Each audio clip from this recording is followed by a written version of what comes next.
KS express के मौज़ूद नाज़रीन अस्सलाम वालेकुम।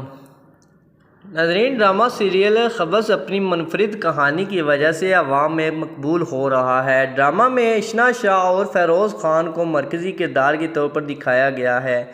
ये दोनों मजबूत अदाकार हैं और इन्हें मदाहों की एक बड़ी तादाद पसंद करती है। मदाह इन्हें इनकी बेहतरीन अदाकारी की वजह से पसंद करते हैं। ड्रामा सीरियल ख़बस सिग्मा एंटरटेनमेंट प्रोडक्शन है, जिसे आलिया महदूद ने लिखा है और मुसद्दक मलक ने हदायत की है। कास्ट में आयशा उमर भी शामिल हैं। ड्रामा की खालिया एपिसोड में शायकीन को इशना शाह और फ़ेरोज़ ख़ान का ट्रैक बहुत पसंद आया। मदाह इनकी ऑन स्क्रीन केमिस्ट्री और इनके किरदारों की तारीफ़ कर रहे हैं।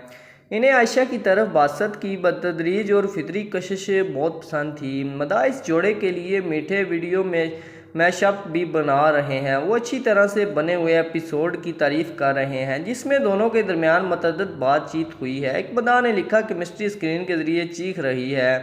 इनके दरमियान वो चमक है, जब वो दोनों एक ही फ्रेम में आते हैं तो स्क्रीन चमक उठती है। मदाह इस बात को पसंद कर रहे हैं कि बासत आयशा में दिलचस्पी ले रहे हैं और इनके मसाइल के बारे में भी सोच रहे हैं। एक मदाह ने कार का मंजर पसंद किया और लिखा, कुछ नहीं, बस वो एक दूसरे को देखकर मुस्कुरा रहे थे और हाथ हिला रहे थे। वो यहाँ इन 3 सेकंड्स के लिए बहुत दोस्ताना लग रहे थे। शायकीन ने ड्रामा और कहानी की तरक्की को पसंद किया। मदाहों के ट्वीट्स और तबसरे ने पूरे सोशल मीडिया को हिला के रख दिया।